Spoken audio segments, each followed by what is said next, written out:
সকলকে জানাই জয় যিশু। আমি শ্রাবন্তী মণ্ডল। আজকে এসেছি ঈশ্বরের একটি নতুন বাক্য নিয়ে। ঈশ্বর আমাদের এই পৃথিবী সৃষ্টি করেছেন এবং এই পৃথিবীতে আমাদের সকল কিছু প্রয়োজনীয় জিনিস তিনি আমাদের দিয়েছেন। সেরকমই আমরা এই প্রকৃতির থেকে আজকে কিছু শিক্ষা লাভ করার চেষ্টা করব। আসুন বাক্যে যাওয়ার আগে ছোট করে প্রার্থনা করি। প্রিয়তম প্রিয় পিতা প্রভু যিশু, তুমি রক্ষা করো, আশীষ দান করো প্রভু। এই মুহূর্তে যে তোমার বাক্য শিখবো প্রভু, তুমি আমাদের আশীষ দান করো। যে সকল মানুষ এই মুহূর্তে তোমার বাক্য শুনবে তাদেরকে তুমি আশীষ দান করো। আমাদের সাথে থেকো, পাশে থেকো। সকল ধন্যবাদ দিয়ে প্রার্থনা প্রভু যিশু তোমার নামে চাই, আমেন।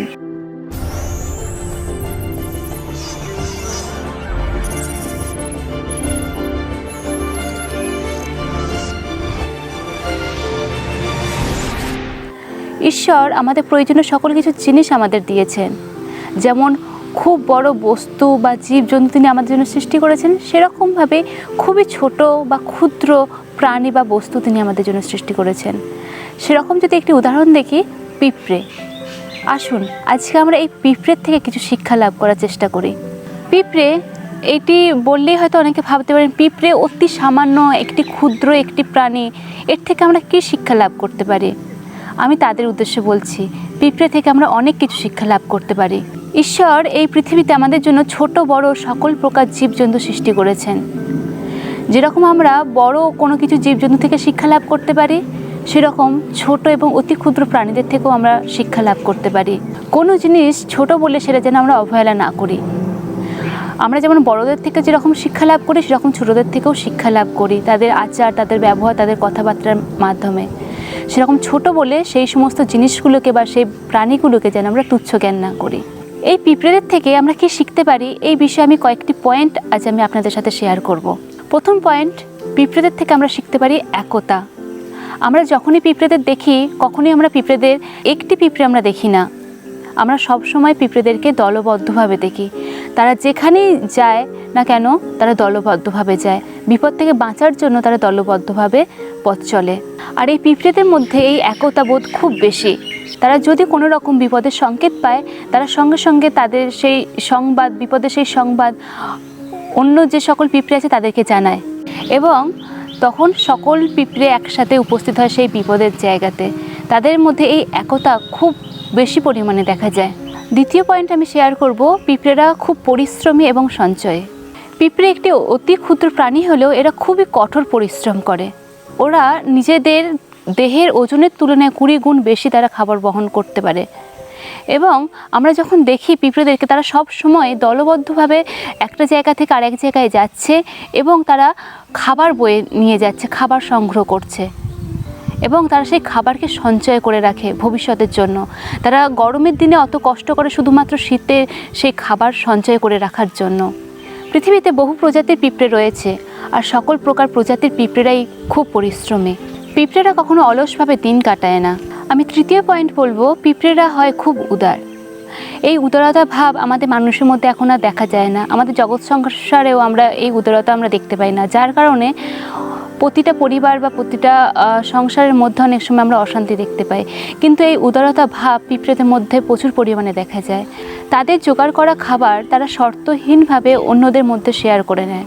চতুর্থ পয়েন্ট আমি বলবো ধৈর্য। ধৈর্য এই ছোট প্রাণীটির মধ্যে প্রচুর পরিমাণে দেখা যায়। আমরা পিঁপড়েদের দেখি কতটা ধৈর্য সহকারে তারা খাবার সঞ্চয় করে এবং কতটা ধৈর্য সহকারে তারা শীতকালের জন্য, গরমের সময় তারা খাবার সংগ্রহ করে। তারা প্রচুর পরিমাণে কষ্ট করে এবং ধৈর্য সহকারে সেই গরমের সময় শীতের জন্য তারা খাবার সংগ্রহ করে রাখে। আসুন আমরা এবার দেখি পিঁপড়েদের থেকে এই গুণগুলি আমরা আমাদের জীবনে কিভাবে প্রয়োগ করতে পারি।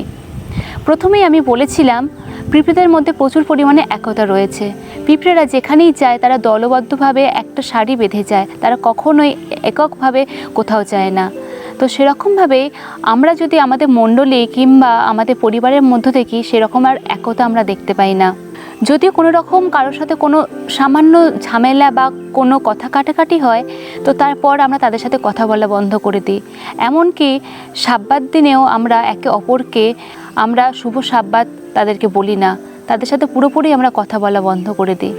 আমরা যারা প্রভুতে বিশ্বাসী, তাদের মধ্যে যদি এই একতা না থাকে, তাহলে ভবিষ্যতে যে দিন আসছে সেই দিন আমাদের জন্য খুবই কঠিন হয়ে দাঁড়াবে। আমাদের মধ্যে যদি একতা না থাকে তাহলে আমরা অনেক বড় সমস্যার মুখোমুখি হয়ে পড়ব। ঈশ্বর আমাদেরকে বুদ্ধি দিয়েছেন, আমরা যেন আমাদের নিজেদের বুদ্ধিকে ব্যবহার করি সেরকমভাবে আমাদের প্রয়োজন আমাদের মণ্ডলী এবং আমাদের পরিবারের মধ্যে একতার। আমাদের যেরকম বুদ্ধি নিজেদের ব্যবহার করতে হবে সেরকম অন্যের বুদ্ধি এবং অন্যের পরামর্শও আমাদেরকে ব্যবহার করে চলতে হবে ভবিষ্যতের জন্য। তার জন্য আমাদেরকে একে অপরের মধ্যে একতা, এই যে জিনিসটা আছে পিঁপড়েদের মধ্যে আমরা দেখতে পাই, সেই জিনিসটা যেন আমাদের মণ্ডলীর মধ্যেও আমরা দেখতে পাই। আমি সেকেন্ড পয়েন্ট বলেছিলাম পিঁপড়েরা হয় খুব পরিশ্রমী এবং সঞ্চয়ী। পিঁপড়েরা শীতকালের জন্য তারা গরমের সময় কঠোর পরিশ্রম করে তারা খাবার সঞ্চয় করে রাখে এবং পিঁপড়েরা জানে না তারা সেই শীতকালে সেই যে খাবার সঞ্চয় করে রাখছে ততদিন তারা বাঁচবে কিনা, তারপরেও কিন্তু তারা খাবার সঞ্চয় করে রাখে। পথে চলতে আমাদের পায়ের স্পর্শে কতই না পিঁপড়ে মারা যায়, পিঁপড়েরা জানে না তাদের ভবিষ্যৎ কী, তারপরেও তারা খাবার সঞ্চয় করে। আচ্ছা একবার আপনি ভাবুন তো, আমরা সকলেই বলি আমরা মৃত্যুর পরে আমরা স্বর্গরাজ্যে যাব, আমরা কি আদেও কিছু সঞ্চয় করেছি আমাদের স্বর্গরাজ্যের জন্য? আমরা যদি মনে করি আমরা কঠোর পরিশ্রম করছি, টাকা পয়সা প্রচুর ইনকাম করছি, আমরা যখন মারা যাব সেই টাকা পয়সা কি আমরা আমাদের সঙ্গে নিয়ে যেতে পারবো? আমরা পারবো না।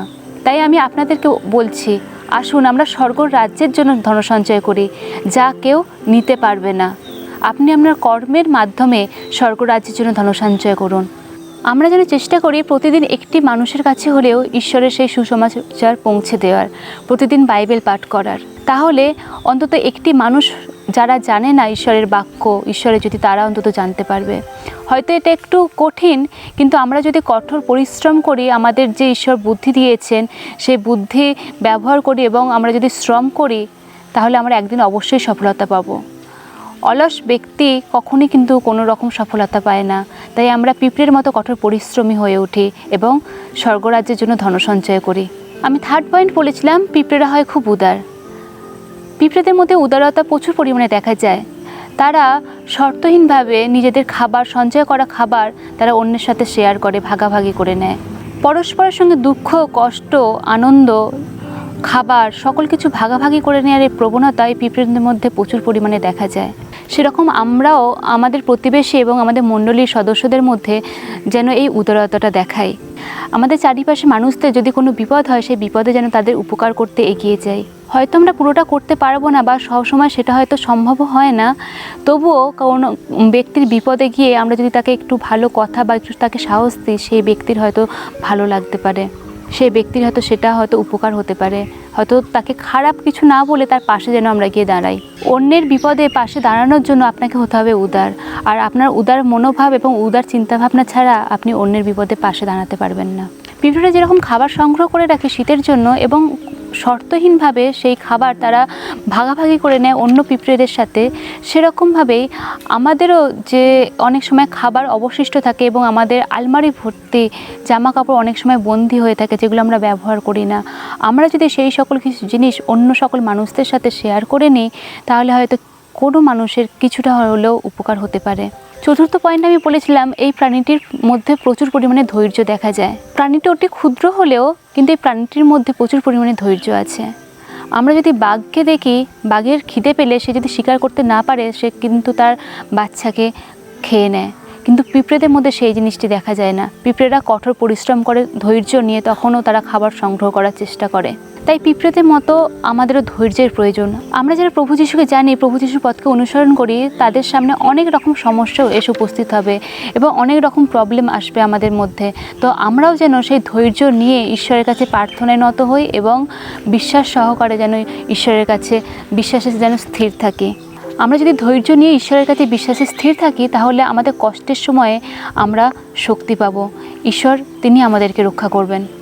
আসুন এবার দেখি বাইবেল এই পিঁপড়েদের বিষয়ে কি বলে। হিতোপদেশ 6 অধ্যায় 6 থেকে 8 পদ বলে, অলস মানুষ, তোমাদের পিঁপড়েদের মতো হওয়া উচিত। দেখো পিঁপড়েরা কি করে, পিঁপড়েদের কাছ থেকে শেখো এবং জ্ঞানী হও। পিঁপড়েদের কোনো মালিক নেই, শাসক নেই, নেতা নেই, কিন্তু গ্রীষ্মকালে পিঁপড়েরা তাদের যাবতীয় খাবার সংগ্রহ করে। ওই খাদ্য তারা বাঁচিয়ে রাখে এবং শীতের সময় তাদের কাছে পর্যাপ্ত খাবার থাকে। আমেন।